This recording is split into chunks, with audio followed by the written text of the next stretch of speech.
Hi, I'm Trooper Smacka. Hi, I'm Trooper Wellman, Please stay tuned for a behind-the-scenes look at being a state trooper. and together we can make a difference. Here we are live at the 360 Vegas studios with Trooper Wellman with another edition of Trooper Talk. Trooper Wellman. So it's cool. Now there's no special guest. Not today. Not today. Today, sometimes when you get up, you have to get up, very fast because there might be something that happens or late at night or whatever it might be. Talk to us about the PIO and what that entails for what you do. So my job position, PIO, stands for Public Information Officer, and it was very, very convenient when I had a partner, when Sergeant Smacka was my partner, because we were a great team. If I couldn't get to, a fatality quicker, if I wasn't available, he could go, and vice versa, as well as like social media posts. We do everything from all the media interviews. We respond to every fatality, every critical incident in the Valley. We do all of the community projects, so we do all the community outreach. Most other agencies in town have designated positions for each, designated officers for each of those positions and those responsibilities, whereas at Nevada State Police, that falls under all of, just the PIO. Just me. Yeah. And so I go to all the community outreach. I try to do career days, job fairs. We did just make a new position for recruiting, so now that's taken off some of the workload of recruitment, which is nice. But yeah, now that Sergeant Smacka's promoted, it's just me. So every fatality, I have to go out to it. So this morning we had a fatality. I get the call, and I just got to get up, and then I got to pretend I'm a firefighter and get dressed real fast and get to the scene. So it's a lot. It's a lot. It's very rewarding. I get to interact with the community, and that's why I wear this badge, is because I love interacting with the community, paying it forward, making those positive interactions where my badge is seen as a symbol of trust and not a symbol of fear. And that's what it's about to me, is just getting out there in the community. So it's a very rewarding position, and I'm grateful to be in it, but it is a lot. Yeah. Yeah. And so when you arrive on the scene, generally you're not the first person there, right? There's already like a scene, and so you sort of know what the situation is in a roundabout way, right? Yeah, so whenever I get notified that there's a fatality, so I get called out, I will get the basic details of the situation so that way I can make a Twitter post. When I do the Twitter post, that notifies media of what's happening, as well as where they can stage for the scene, and that I'm en route, because I'm the one who's responsible for media on that scene. Then while I get there, before I get there, I try to read some of the notes on our computer system of what exactly happened. But once I get there, the scene is already secure. Traffic's being diverted at specific locations that I have to update on Twitter to let media know, as well as then I'm getting the details of the crash and, who passed or what happened, all those details that media is going to ask me when I do interviews with them. Yeah, I never even thought about the fact that, that there needs to be an area for the media so that you can do an interview that's like a safe area so that everybody's not, jumbled up and all that type of stuff. I have to make sure they're not obstructing traffic, so I want to make sure they're safe, as well as I have to respect the privacy of the deceased as well, and we have a code of ethics that, and media knows that they can't show certain things on camera, but just we all kind of watch each other's back. Like if I see that, if I put them in a spot and they don't know that possibly the deceased is up there, and I say, okay, hey, we can stage right here and you can start filming, it's up to me to kind of tell them, like, hey, we can't go right here because the deceased is right here. Maybe they couldn't see it at that angle, or they don't know. And so it's my responsibility to make sure that I'm not also exposing anything of evidentiary value or disrespecting the deceased in their loved ones, No, because there's nothing worse than someone's loved one finding out that their family passed by the news or social media. Like, Oh yeah, No, I it's mean, I just, never thought about that. Right, yeah, it's devastating. right, like this, like I'm watching the news, and all of a sudden, that's your family member, and like, Yeah. oh my goodness, I see the car that they Yeah. drove off today. Yeah, and I've been on scenes before where that's happened, where family members have drove up on scene. I've been on multiple scenes like that, unfortunately, and they'll drive up and they're like, "I think that's my loved one," and then it's up to us to like Like, what do you comfort do? them. You just break down and cry? I mean, right? I know Yeah. you can't, but Yeah. I mean, Yeah, holy. I actually one of my almost one of the worst fatalities that will always stick with me is there was a car that it was 15 southbound, and he exited the Silverado Ranch off ramp, and he drove through two light poles, and so when he drove through the light poles, half of his car was tore off, and so he was deceased when we got there, but we were on scene doing the investigation, and a car pulled up, and it was a gentleman and another female, and the gentleman was like, "I think that's my brother. I think that's my brother," and I'll never forget trying to keep him calm and keep him from walking up there, because that's horrible. Because if that was my loved one, I mean, I don't even want to imagine, if somebody saying like, stay right here, we have to do an investigation, like, and then I just remember him getting on his cell phone and calling his brother. And as he called his brother, the car's Bluetooth was ringing. And I remember looking over at the car because we hadn't confirmed the identity yet. And I remember looking at him. Oh my God. And he could hear it ringing. And I could just see it. He was like collapsing. And I grabbed him and like just literally like embraced him. And there was a Lieutenant Munoz, the one you met. We both grabbed him and just held on to him while he started crying. And just like, it was almost like you could feel his soul. Like, it was just so much emotion and so much energy, and all three of us just held on while he just got the realization that was his family, and it was horrible. Very, very tragic. But the beauty in the tragedy was I was able to build this rapport with this individual on scene, and he felt so close to me within just an hour that he actually asked me to go with him to the family's house to let his parents know that his brother was unfortunately killed in the car accident.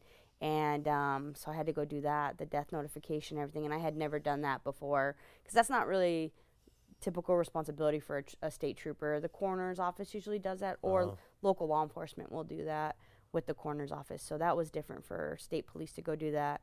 And I actually got an award for that scene because, have you ever heard of the program called TIPS? No. TIPS stands for Trauma Intervention Program, and it is a nonprofit voluntary program that's here in town. Amazing resource, amazing people, and it's literally individuals that go through basic training of counseling and stuff, and they learn how to deal with critical incidents. So anytime we have a fatal or like a fatality accident, or crash on the highway, or there's something very traumatic someone's experienced, we can call out TIPS for free. They come to the scene and they sit with that individual. They talk to them. They comfort them. Wow. They relate to them. And if need be, we can help get them home. Through my career, I've really seen a lot of death with TIPS. And so TIPS will help. When you're in shock, you can't think about making those decisions of where should I take my loved one. I don't know. Do we have a funeral home? Do we have a church? Do we have this? Those are things that you don't even want to think about at the time. And so TIPS really helps you, like, guide you through those questions that you can't even process at the moment. And it's just an amazing program. So long story short, they came on scene that night to help me with that individual. And every year they have a gala that they pick different law enforcement, first responders, and they honored them. And it's called the Hero for Heart Award. And they felt that my connection with that individual, like, was deserving of that award that year. So it was in 2015, and that was one of the coolest, most grateful moments in my career, just because that's what I want to be remembered as, a hero with a heart. So it was awesome. It was awesome. No, 100%. And it brings into a light, what a tragedy. I mean, things happen, and so, that's why we just gotta, be safe, and we just gotta drive responsibly, and slow down, and take into account, it's not just your road. Right. Yeah. And this morning's fatality, speed was a factor. Speed was a huge factor, and We don't know if impairment played a factor or not yet, but if it just would have slowed down, maybe none of this would have happened today. So it's very, very sad. Very sad, and we just need to get people to slow down. Yeah. You know what I mean? Fatal crash on the 215 at Valley. Oh, So it's the one this morning. so not the greatest picture in the world. You know, let's talk about the fact that when something like this happens, the important thing to do is to not do things irresponsibly after. Yeah. Don't drive on the shoulder, you know, to avert traffic. Don't go, you know, wrong way, right, on some off ramp. Mm-hmm. Because every time somebody does that, and nobody wants to sit in traffic, we're trying to get you off that freeway as fast as possible. Trust me, we don't want you sitting there on the highway either. Our goal is to respect the deceased, have integrity while we conduct this investigation as quickly as possible, as well as get that roadway open. You know, that's one of our main objectives, is get that roadway back open. And in today's world, I think one of the important things too is that what you said earlier, which was that if you're involved in something like this and you don't know, most people have a cell phone that can get on the internet. Mm-hmm. Go check the Twitter feed. Yeah. You know, maybe you left the house or you didn't leave the house, and you can take, you know, maybe the surface streets might be backed up too, but maybe it's at least moving. Yeah. So if I could suggest anything, even if you don't have a Twitter handle, because I didn't going into this position, now I do because of this spot, but what I've been taught is everything we communicate via traffic updates is not Facebook or Instagram or any other social media handle. It's Twitter. And Twitter is how we communicate to our media sources, and as well as them too. The quickest way to find out any traffic updates is to look on Twitter. So if you make an account and you want to just follow our news outlets as well as Highway Patrol or any other local agencies, that's where you're going to find a lot of your traffic updates. So if you're getting ready for work in the morning and you real quick want to scroll through your Twitter feed and say, oh, there's a crash here, there's a crash there, okay, I'm going to avoid that area. It definitely, that resource, we use it for that reason so that you can plan ahead. Yeah, and the other thing I want to bring into light is that when something like this happens, at the end of the day, there has to be an investigation. Yes. And so it's not just, clean up this and, remove the deceased and, have a good day. There has to be an investigation. Yeah, and Yes, so absolutely. that takes time. Yeah, and that's what I was trying to express today to the media was we appreciate the public's patience when we are conducting our investigation, because ultimately this is someone's loved one and we owe it to them to do a full and thorough investigation, and unfortunately it does take a little bit of time, but again, we are working as quickly as possible to get those roadways back open. Yeah, and so the balance is, trying to do everything you can. And so Yeah. I know you do it, and, sometimes people get upset, but I want to take away from this, don't do something to make it worse. Right. You know what I mean? Yeah. That's taking a trooper away from this to go and do whatever. Let's just give you an example. If you have a trooper doing traffic control to divert the traffic off of a specific off-ramp, and then if we're always, for the most part, short staff, so then you have someone that's going wrong way and someone calls it in, well, that's a high priority call. We're going to send a unit over there, and so now that unit has to leave traffic control to try to go do that, and maybe the people that were doing the investigation have to stop diagramming, stop taking photos because they have to watch traffic for a moment until that trooper returns. And it's just, it all didn't even need to happen, and it would have been faster if nobody would have went wrong way and we didn't get dispatched to that call in the first place. Right. All right. 15 to go Flamingo off of a single vehicle on the off-ramp currently shut down. So And so you put there, right? Media can stage. Yep. So you got to communicate everything through Twitter. Right there. And so, go ahead. So again, these are two of our Highway Patrol's Twitter posts that I did post myself. We have had 4 fatalities in the last 2 weeks. We were decently enough. We were doing all right for February and March, and then it just is like, I don't know. It's a weird couple weeks right now. Yeah. But I will say that we suspect, I can't say for sure until we get the reports back, but we suspect that 2 out of the 4 were medical issues, possibly 2 heart attacks, and super unfortunate. But I don't want people to think there was maybe speed or impairment or anything like that. It was possibly 2 medical situations. But the 15 in Flamingo one, that one was very tragic. Single vehicle was traveling southbound from the IR-15, was exiting Flamingo to go westbound, did not decrease their speeds Around the off-ramp. around the curve, so they could not negotiate the curve at a high rate of speed like that.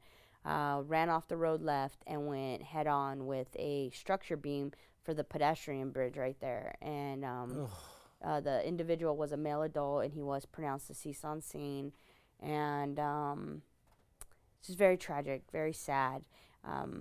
So we had to investigate that one. And then so if you look, that was at 6:27 a.m. on March 31st. So I got that call around, I think, 5:30 a.m. And by the time I got out there and got set up and stuff, then I'm getting ready to go home, and it was a 12-hour day, and I get a call that we have another fatality at Charleston.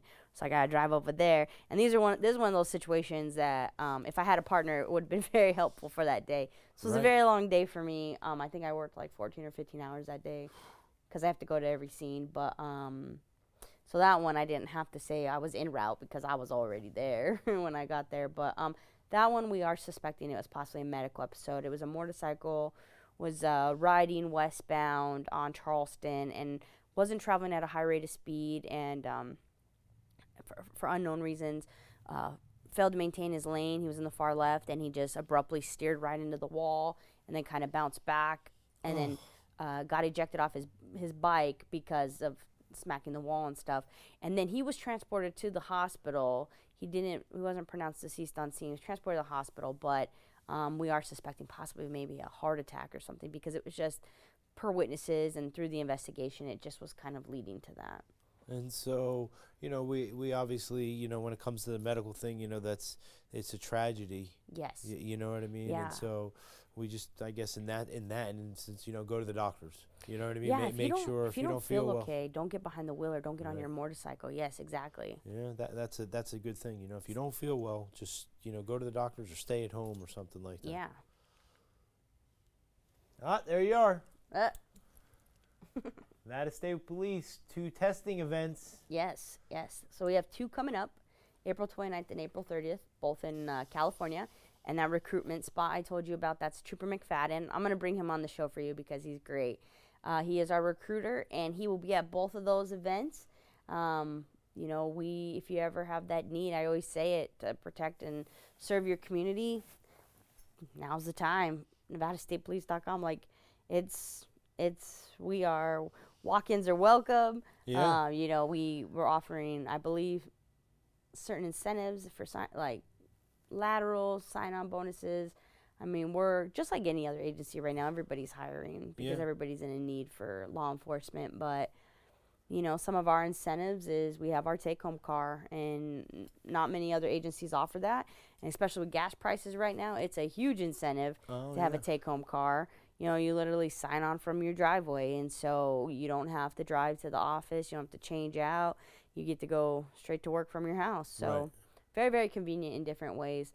Plus, the amount of freedom we have as state police is we can patrol the entire state if we technically wanted to. Yeah, if you have an interest, please call us, email us, go online. If you go on our website, there's even a live person that you can talk to at all times. So just let us know. And you can do anything inside of there, which we've had a lot of people come on to Trooper Talk. Yes. And so, maybe you do this for a little bit, and then maybe you can do this, and you can transfer around and do, and do all the different things. So it's awesome. It's a great career. So we want to bring that to light, that people can go to go do that. You know what I mean? Distracted driving, just not worth it. I mean, could you imagine going head on with a semi? No. Because you're not even going to make an impact on that semi. Many Trooper Talks ago, but it was about the fact that when you're driving up onto the car in front of you, that there are a lot of accidents on the freeway where people just are accelerating and they're not paying attention, and they just come up behind somebody. I mean, prime example, the fatal this morning. The Jeep was traveling in the middle travel lane, normal speed, or as far as I know. And the motorcycle came up at a high rate of speed and rear-ended the Jeep. All he had to do was slow down. I mean, we'll know more as the investigation progresses, but that's what it appeared. The preliminary details showed. So just slow down. Slow down. Keep enough distance between you and the car in front of you, especially a semi-truck. We've talked about how their reaction time to stop such a heavy object like vehicle, it takes more time for them because it's so much heavy. And if they have a load in there, that's also going to push them. Like, there's a whole bunch of stuff that goes behind a semi-truck. Just don't get behind them. Or, I mean, I'm sorry, don't travel. Like, don't Don't too get close. so Have close enough to them. distance. Yeah. And so you should have 3-4 cars lengths. And so, and so what happens is we, in traffic and stuff, sometimes we get a little bit closer, but we still need to maintain the distance because people just slam on the brakes. And there's always accidents when people are waiting for the accident because people aren't paying attention and they hit. Exactly.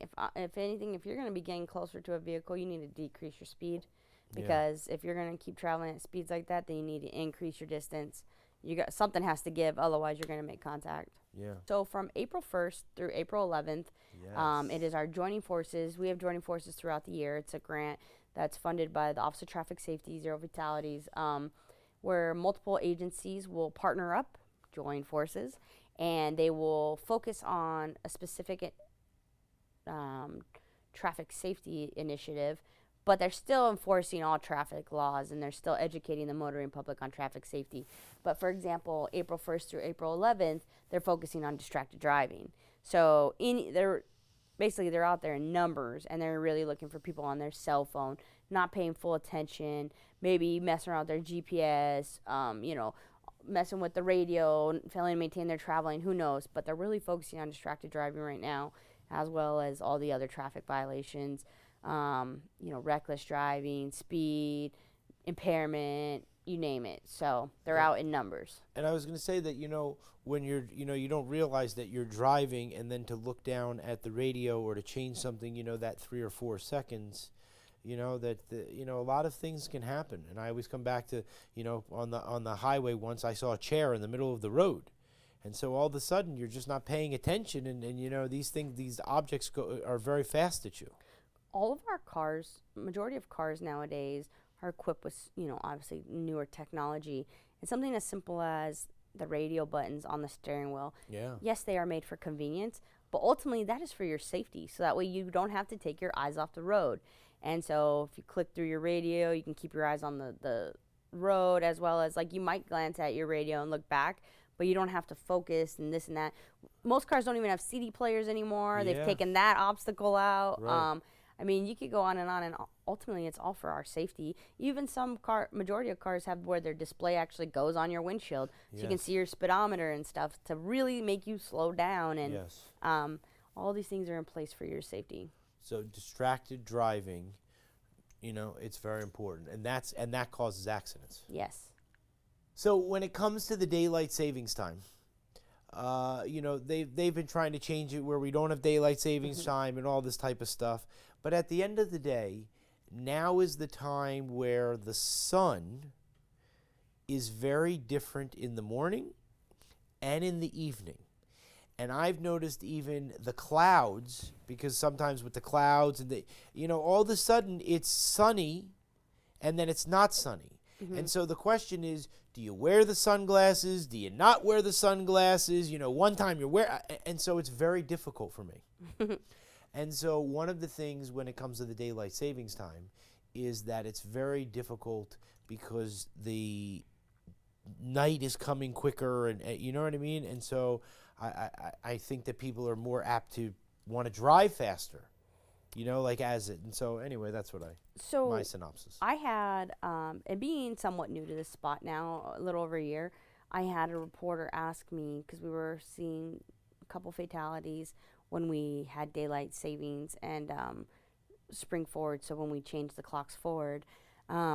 He had asked me if we see an increase in fatalities when our clocks change, because maybe people are thrown off by, like, they're rushing, or because it was the day that we changed the clocks. We had actually almost 4 fatalities in the valley. It was one of the first times ever that North Las Vegas had a fatality, Las Vegas Metropolitan Police Department had a fatality. We did, and Henderson was working on a critical incident, and so it was really weird. And it was all around the same time, and it was like the evening. So we were trying to see if maybe there was a connection Yeah. besides the full moon. So we were just kind of openly talking, and then I started to think about it, and I had never thought about that before. But like you're saying, maybe the sun's in people's eyes, maybe people adjusting, and everybody's in a hurry that day because they're just thrown off by the time change, or they're more tired, or maybe they're more droggy, or irritable that day because their whole schedule's thrown off by that 1 hour. And I don't know, right? Yeah. I don't think we can ever prove it, but maybe these little factors play an effect on us, our daily life. So I don't know. Yeah. But it was something to think about. And I know for me that, the sun visor, it's very difficult too, because the way the sun visor comes down, it blocks a lot of your view. And so you want to put that down, otherwise it's in your eyes. And so anyway, now we're sort of past the daylight savings time, and so we're sort of into maybe the spring and summer months. So wear sunglasses, slow down. Yeah, You the know sun's what I mean? obviously in your eyes, and it's now an obstruction of your view. Please put, if you can, put some sunglasses on, or don't take that route. Maybe if you know at that specific time that it's going to be an obstacle in your way, because we don't want to see you get hurt or anybody else. And I noticed too that the way the sun hits the road, sometimes it is distracting. Sometimes when the sun hits the car, just the light in front of you, you know what I mean? So The glare. doing 75 miles an hour on a freeway, and all of a sudden it's it sometimes can be very blinding. Mm-hmm. And so when we see that, we have to slow down. Yeah, absolutely.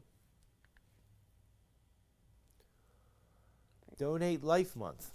Yep. So you and I have talked about this now multiple times. I told you April is Donate Life Month through the Nevada Donor Network. Our social media feed right now, I'm sure people are getting annoyed because everything is somehow connected to Donate Life Month. But I feel a sense of pride with it, and I want people to be sick of seeing it, because I want everyone to know that Trooper May was not only a hero in life but after, and through his donation of 4 organs saved the lives of 3. And so I feel like it's, he's just an example. And at this event, this was an event that the young lady in the blue dress, Jenna, she works for Nevada Donor Network, and myself, we put together on behalf of Nevada Donor Network and Nevada State Police, where the slogan is, "You don't have to wear a badge to be a hero." And it's where we united all of our first responder agencies statewide. We have over 20 agencies that committed, which is amazing. It's the biggest that we've ever had before. And we literally were just calling our brothers and sisters, and I was just saying, here's the story, here's the vision, here's the mission, do you want to be a part of it? And majority of the first responders were like, absolutely, what do you need me to do?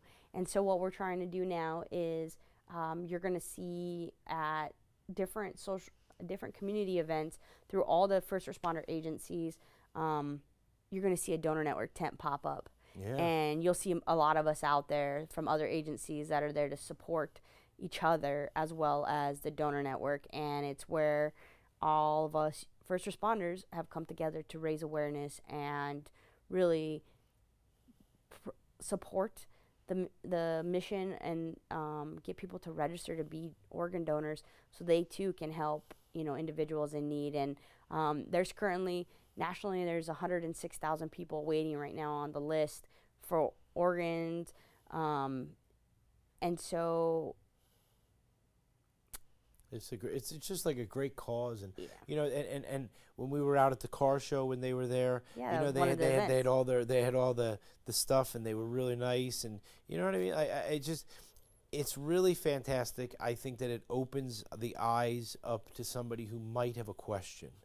Yeah. And I think when it comes to the donor, a lot of people might be ashamed to ask questions. Yeah. And so, I know that they were very busy at the show, the car show, because people that went up and asked questions. And so all you need is one person out of all those people to change their mind and say, I'm going to be an organ donor now. Yeah, and people that are like skeptic, Maybe they think, the common rumor of, well, maybe they won't try to save my life if they see I'm an organ donor. And Christina's been on the show from Donor Network, and she explained that that's a myth. There's so much more that goes behind that they don't even know you're an organ donor half the time until later, way, way, way later. And they don't know if you're a match to, like, it's not like the movies, how they're like, oh my gosh, so that little boy over there needs an organ, like, and I'm on the table and they're going to let me die so he can have, they don't know if I'm a match. It doesn't work like that. There's extensive science and stuff that goes behind it. And it's, every first responder took an oath to preserve life and to save life, not to take life. So that's same with nurses and doctors. And so that's what you need to remember. As well as, I do need to point this out because it was amazing. Commissioner Nath, Michael Nath came, and he did a proclamation on behalf of Clark County, as April 1st is Donate Life Month, for the unity between the first responder agencies, as well as Governor Steve Sisolak came out as well and spoke, and also gave a proclamation for state of Nevada for April 1st is the proclamation of Donate Life Month for the unity between the first responders. So this was a huge success. This was an amazing event to be a part of and to help facilitate, and it just really came together, and I'm very, very proud of it. And this photo doesn't even have all the first responders that were there. The one inside did, and so but there was over 16 agencies that showed up in attendance, and it was very, very special. No, that's awesome, and I love the everybody getting together again. Yes. I mean, I think that's really special. It's all about unity. Yeah. So if you have any questions, contact the Nevada Donor Network, right? Yeah, or also if you look right there, that green, it says nvdonor.org/DLM. That means Donate Life Month. That's how they're actually tracking our efforts as all the first responders. So if you want to think about it for a little bit, that's perfectly fine. Just if you do decide to be an organ donor or register, please use that hashtag and that login. Or what am I trying to say? The search bar? No, so what you're saying is that use that, so we look at the website, and then that would just be an extension of that. So it would be /DLM. Exactly. Otherwise, you can go on nevadadonor.org. But if you do DLM, it does show that then you get what you you're made doing. the connection with us, and through our efforts, this is what's happening. And it's just kind of rewarding for us to see the numbers go up and see, oh wow, us being out there, us having these conversations is making a difference. Right. So that would just be considered a tracking link. Yeah. And so that's what makes it important, and it gives you the inspiration, you know what I mean, to continue doing what you're doing. And at the end of the month, on April 30th, they're actually doing a glow run, which I can give you the flyer and you can post as well, for our community to come on out. And they're going to announce at that glow run, on behalf of the efforts of the entire state of Nevada first responders, we were able to, or they have now this many people that registered in just that month. So, we would love to see that number grow, because that means that's one less person that, possibly they're just waiting for their second chance at life, Of course. So. All right, so you send me that, and then we'll put that on there for the next flyer. Okay. Oh, I was busy last week, so. Look at what's going on here. So there's Trooper Brems. You've met her. This is Trooper Ferguson, Trooper Gonzalez, and then that's our Major Martin Malesko. So this is the Polar Plunge, and the Polar Plunge goes statewide. Actually, I think it's throughout the whole United States, and it's for the Special Olympics. It's one of their biggest fundraisers that they do every year, where we jump into freezing cold water. We plunge into freezing cold water, and we all had to pay to. All the proceeds went to the Special Olympics, and it's to their athletes so they can compete. Oh my gosh. Yeah. And see, this is an event that actually Donor Network sponsored us, as well as every first responder agency. And they're always just giving back to our community, and that's why we love our partnership with them, because possibly we wouldn't have been able to have even this many troopers go, because we can't, if we don't have the money and the funds. So Donor Network is always like, here, let us sponsor you. It's going to Special Olympics. Absolutely. Like, they always want to help out the community. So it's really neat. That's great. How cold was the water? Actually, this year was pretty decent. I think it was probably in the 60s, but since it was hot outside, it felt good. Okay. Whereas last year was freezing. Yeah, and like up northern Nevada, my other counterparts, they jump in Lake Tahoe, and so no, thank you. So we go to Cowabunga Bay. Yeah. Where at least it's like the temperature controlled. Yeah, Cowabunga Bay Tahoe is no joke. Yeah. So right now, this is still active. We have it Yeah, on I our saw this electronic this morning. display boards. We're still looking for these individuals. Last It's known, like really weird. They pinged the cell phone. The son, I was reading, right? So the Yeah. son pinged the cell phone and then gone. Coaldale's where the cell phone was, right? I don't remember where he said that like it was like the March 27th or something. Like he called and it pinged or something like this, and then the next day like it didn't have, or I didn't read the whole thing, but it, you know. Yeah, definitely. We want to find them, Ron and Beverly. Like every trooper has been briefed on this. We are actively looking as we continue to patrol the highways, and I'm pretty sure every agency is pretty aware of this right now because we just want to make sure they're safe. Yeah, Mhm. and so you look at the picture of them, and and all that stuff. And, Yeah, a little bit elderly couple. We just want to yeah. make sure they're okay. If they got stuck somewhere, we want to make sure we get to them sooner than later. So, yeah, if anybody sees anything, that's the motorhome they're driving. I'm under the impression that it's pulling that Kia car on the Yes, back, yeah. and so if they are driving, that'll stand out a lot if you see that. But if I Call hope Star NHP, call 911, call anything, whatever. yeah. Even if you think that's possibly a match, like I don't know. You just never know if maybe they're having a medical episode, if maybe one of them has dementia. You just never know, right? So if you see something, say something. If you think you see the RV, call anyway. Let us rule it out. Let us stop the RV and make sure it's not them. Like everything helps right now. Yeah, we want to find them. Thanks again. So we'll try to get some other special guests Yeah. on. You know what I mean? And we'll have coming up soon the new DUI, Yes. a little truck, Yes. and so with some fun things that we're gonna try and all that type of stuff. And so we appreciate you, and we just want you to be safe out there. And we can only imagine all these things that you're going through. So just thanks again. And great this I know we said it last time, but it was great to see your loved ones at the car show. Oh, yeah, I thank you. love stuff like that. And so just keep up the good work. Okay. Thank you. All right, Trooper Woman, we'll wave everybody and we'll say goodbye. Okay. Okay. All right, see you See later. you guys.